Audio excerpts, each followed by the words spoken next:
Hi, and welcome to another episode of Starship Gaming. Before we get started, don't forget to like and subscribe and hit the bell if you want notifications of when we make more awesome videos. Also, don't forget to check out some of our past videos. If you go to the search bar on YouTube and type in Starship Gaming, you'll be able to just scroll through there and see some of our past videos, as well as see a playlist of all the videos in order. So let's get started. In 1998, one of the most ambitious games of its time launched, and that was Trespasser, which was a Jurassic Park first-person 3D shooter, and it really kind of changed everything, and we don't realize it. I mean, without Trespasser, we wouldn't have, what's some examples? The original Xbox.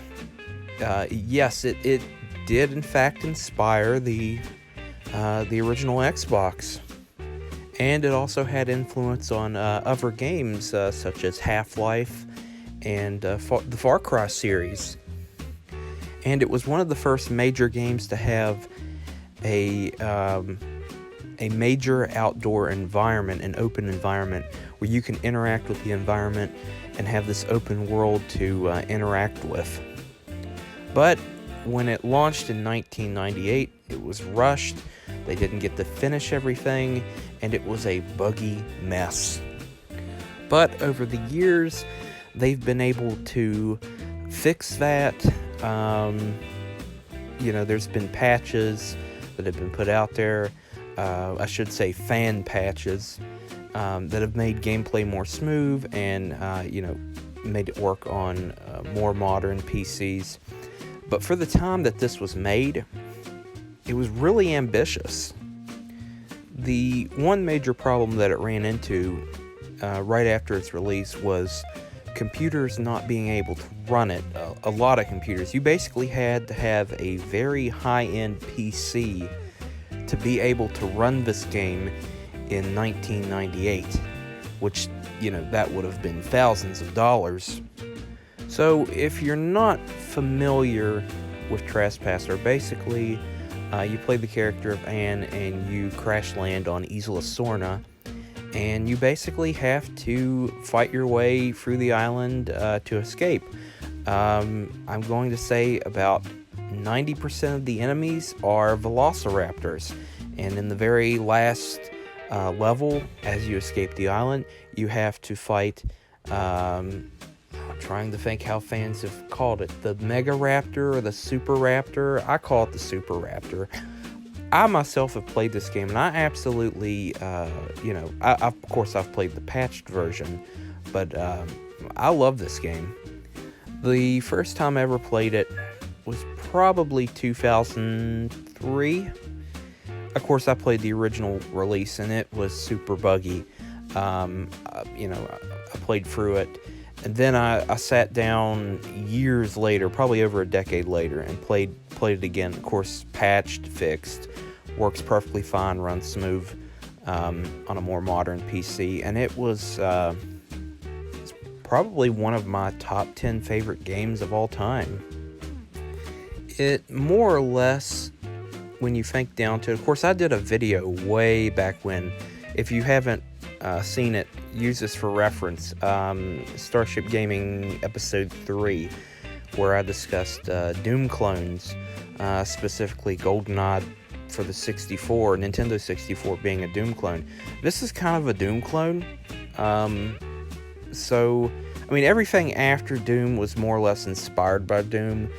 Of course, you have Wolfenstein 3D, which came before Doom, so I guess you could technically, everybody used the term Doom clone, it's just the easiest go-to term.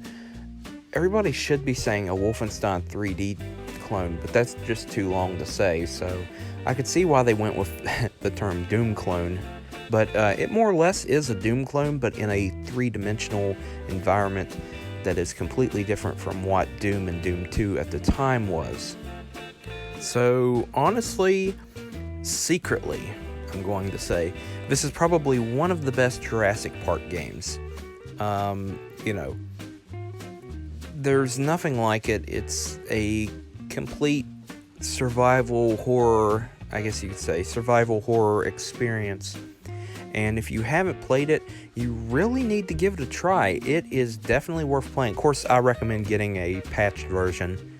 And the thing is, it has a large mod community online. Like, there's people making their own levels, adding new, dinosaurs. There's content that was cut from the game. Those are being released online as playable, content.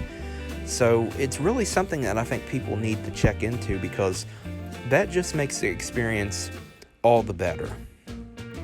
And now it is time for our segment. We haven't done this in a while. It's Steven Says, where my friend Steven talks about a related topic. And so let's get right into that.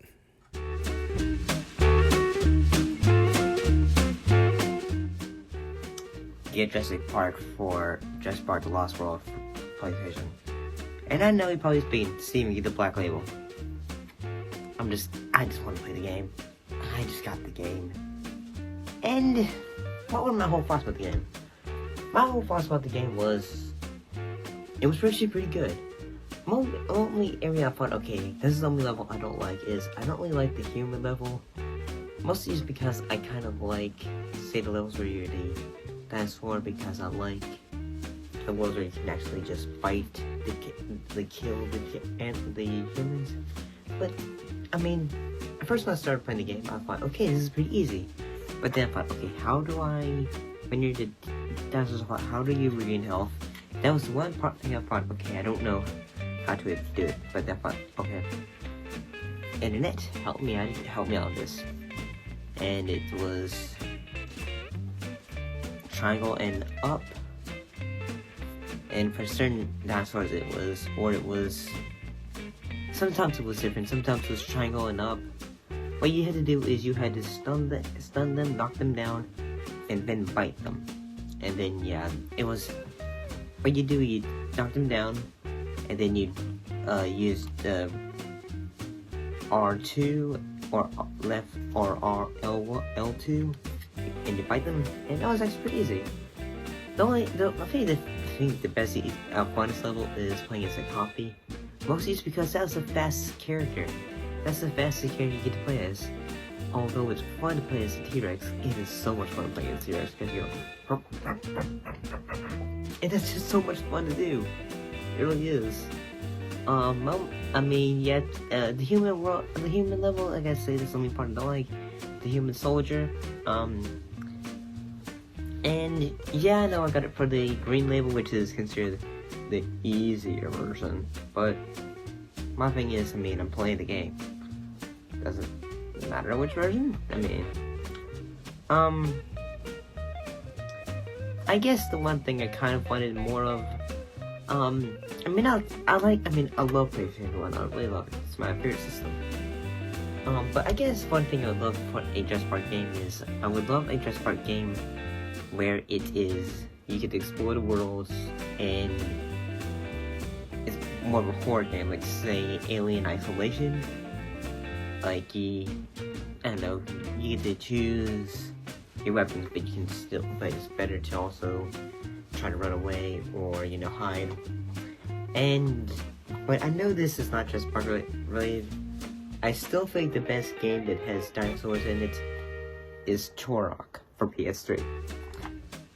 But then keep in mind, I don't have it in 64, so Turok in 64, I cannot say that's good.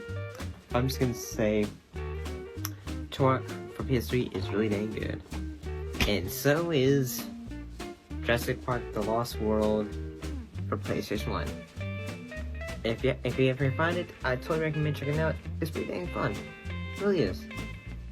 And that was another segment of Steven Says. So, I hope you enjoyed today's episode. I have a question before you leave. Tell me, what did you think of Trespasser? Did you like it? Did you not like it? And also, another question. What is your favorite Jurassic Park video game? Tell us in the comments down below.